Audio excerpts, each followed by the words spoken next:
Ladies and gentlemen, welcome back to the channel as I come to you from very different surroundings and makeshift video quality. It's time to catch up on all things Celtic once more. We have a couple of stories to talk about that have emerged from this morning over in Japan. A couple of Celtic players that fans really don't want to see go, maybe giving some hints that their future remains with our club. That and an update on a Celtic striker target we know the club have been looking at for a long time. We're going to try and breeze through this today because I want this done and I want back down to the pub. It's as simple as that.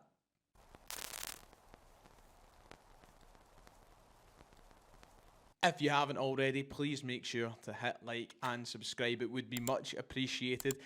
From this point onwards, my videos might get more scarce whilst I'm away. So please bear with me until I'm back if that is the case. I'll still be here hopefully on Friday to run down the fixture announcement when that happens, the schedule for Celtic season. But just hold on, be steady. Let's talk about everything that I mentioned in today's intro, and let's start with none other than Rio Hitati. So as I've been sitting editing the video I recorded earlier, major news has just dropped by Belgian journalist Sacha Tavolieri. Now, you might remember a couple of weeks ago this tweet where it said that Celtic were back in the race for Ismael Balakisha. They've been interested in him since last summer, and Celtic had reconnected with Balikwisha's team and begun discussions regarding personal terms. Now, that was followed by the line, more news coming soon. Well, that news has finally arrived. It's not a major update, but it's still an update nonetheless, because in the last hour or so, at point of recording, Sacha Tavolieri has tweeted to confirm that talks between Celtic and Ismael Balakisha are still underway, and that the left winger is keen on the move. So Celtic still in talks with Balakwisha at this moment in time. I'd imagine that means that talks are still ongoing with Antwerp as well in regards to a transfer fee and making that happen. I've been saying it for weeks now that I think he's a cert to join Celtic in this window, and I think that this would confirm that again. Now, of course, there's always room for doubt and for things to fall through. Touch wood, that doesn't happen, because I think this would be a great signing. But talks are underway, still underway, and he is keen on the move. So hopefully we get a follow-up to this in the next 24 hours. But that's big news tonight. He could be arriving sometime in the next couple of weeks if talks go well. On to the video then. Now, when I mention Rio Hitati's name in a summer transfer window, it usually points towards one train of thought, and that is his potential departure from the club. As a fan base, I think we were all braced for his exit this summer, and we're probably expecting that, despite picking up a pretty nasty injury towards the end of the season. However, since the end of the season, there's not been much chat about him leaving the club, and today, well, headlines suggest that Rio Hitati, in a wee interview, has laid the seeds to suggest that next year he's staying with Celtic. Now, these were the sort of headlines that have been doing the rounds from earlier this morning. Rio Hitati tells Celtic exactly where his focus is amid transfer murmurs as his unseen advisor is revealed. Now, we'll come on to the unseen advisor and we'll come on to his comments in a minute. What I will say is, when it comes to this time of year, when it comes to the summer transfer window, I don't typically like these sorts of headlines, and I don't necessarily like making videos on these sorts of headlines. We've spoke about Dyson Maida already in this window, and we're going to be doing that again today. And these hints that he lays down. I remember there was a line in Celtic's end-of-season recap video that said something along the lines of, oh, let's do it again next season. And then all the tabloids run away with a headline, oh, Dyson Maida confirms he wants to be here next season. These are professionals with agents, with PR teams, with everybody around them to make sure they're saying the right things. In what world would Rio Hitati turn around to the media and go, I really hate Celtic, I really don't want to be there and I want to leave? They know how to say things even when might not be necessarily what they're thinking. Now, let me just preface that by saying this isn't me saying Hatate is lying. I'm just saying that these sorts of headlines, I think, or these sorts of quotes can really get drawn out and dragged out and taken beyond their supposed context, because, hey, it's a way to get clicks. And that's probably why I'm talking about it today. However, Rio Hitati did speak very positively of his season with Celtic and his ambitions moving forward. Here were some of his quotes in that article. The moment we won the title, I felt a sense of accomplishment that I had never felt before. In the previous season, I was injured repeatedly and only played 16 league games. This year, I was able to play in many more and contribute. I could also feel my growth as a player, defensively and in attack, and I feel that I have performed better than ever last season, since joining Celtic. That is why I felt like I did when we won the league. So, Rio Hitati speaking very positively, saying that winning the league was one of his best feelings yet since signing for the club. And talking about how much joy that brought. However, it was in his next line of quotes that things started to get interesting and the publication started taking headlines from, because he mentions that he remembers words from Zico along the lines of, when you retire as a player, all that remains is the number of titles you have won. Hearing that, I'm proud to have had added another league title to my career this season. Winning cups and leagues is a cumulative effort. We play in a team, an environment that allows us to aim for the title, and we achieved it.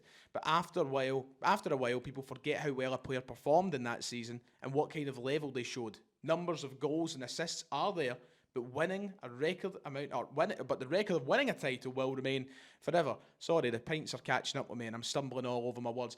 Essentially, what Rio Hitati is saying is, trophies matter most. In the words of Jalen Hurts, money's nice, but championships are better.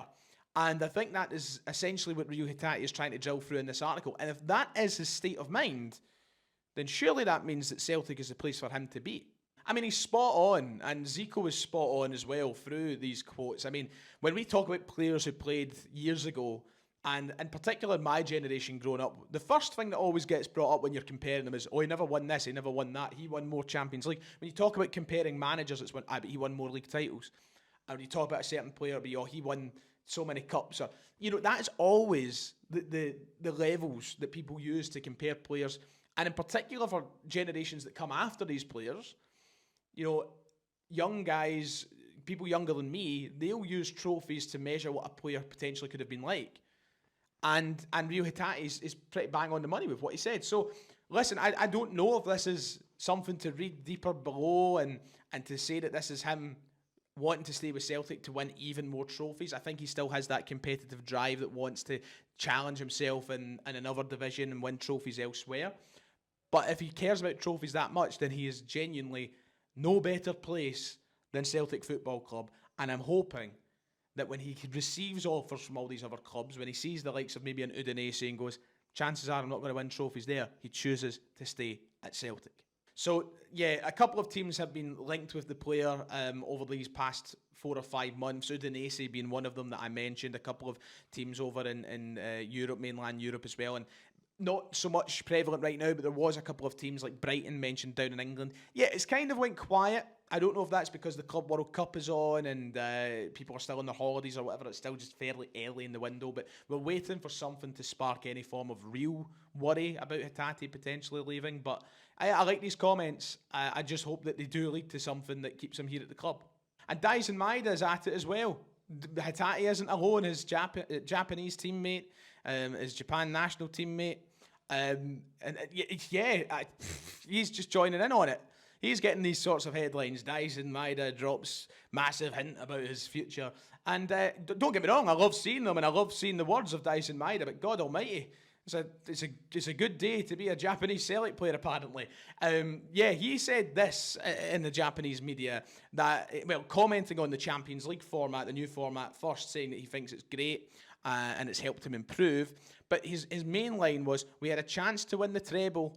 We lost the Scottish Cup final on the last day of the season, so I think we still have room for improvement at Celtic. The key words being, we still have room for improvement at Celtic. Is that a collective we that you're going to be here, that you want to be part of that improvement, Dyson? Tell us. Use definitive words and answers. Tell us. So he's dropping hints as well. I would love for Dyson to stay here and be part of the improvement next season, to once again improve in Europe, to win a treble. I mean, what a way that would be for both Hatate and Maida to bow out one last treble, and then they can go. I don't know, but hints left, right and centre, ladies and gents. So last update for today's video is in regard to Slovan Bratislava striker David Streik, who, if you remember right, was close to becoming a Celtic player in January. We tried to sign him very late on in the window. It was too late in the window for Slovan to come to any form of agreement. They thought we were miles off their valuation, especially at that point of the transfer window. And he didn't become a Celtic player. So, of course, that left a lot of thoughts going into this window that he might still be a target for Celtic, that he might be the striking option we end up signing. Well, that's taken a bit of a blow if that is the striker that you wanted. Now, don't get me wrong, chats went quiet on his front anyway. We haven't heard any solid links with him to Celtic in quite a while. But they've made a new signing. You might remember this name because he scored against Celtic last season. Mikola Kokarevic has signed for Slovan Bratislava. Yes, the former Hibs striker. He was on loan to Hibs last season, scored against Celtic in the League Cup. He has signed for Slovan Bratislava. And you might think, oh, is that them signing somebody to replace Streik? Is he on the move? Well, not according to their sporting director, who says he's coming in to help strengthen the attacking options alongside Streik. These were the exact words, saying that they want to add to the forefront of the attack and add to David Streik. So he's a little different from that. And yeah, there you go. Doesn't look as though they have any plans to shift them. Look as though they're using both strikers. Don't see him at Celtic. I didn't see him at Celtic anyway, but I don't see it now, unless they are just lying, which they obviously could be. Like Maida and like Hatate, everybody could be lying today. Right, that does it. I'll be back hopefully tomorrow. If not, hopefully Friday. But thank you for all the well wishes coming on my holidays and all that. I really do appreciate it. Guys, take care of yourself. Like and subscribe. Apologies for the rushed format and very different looking videos. I'm sure you can understand. I'll be back to normal next week. Until then, see you next time.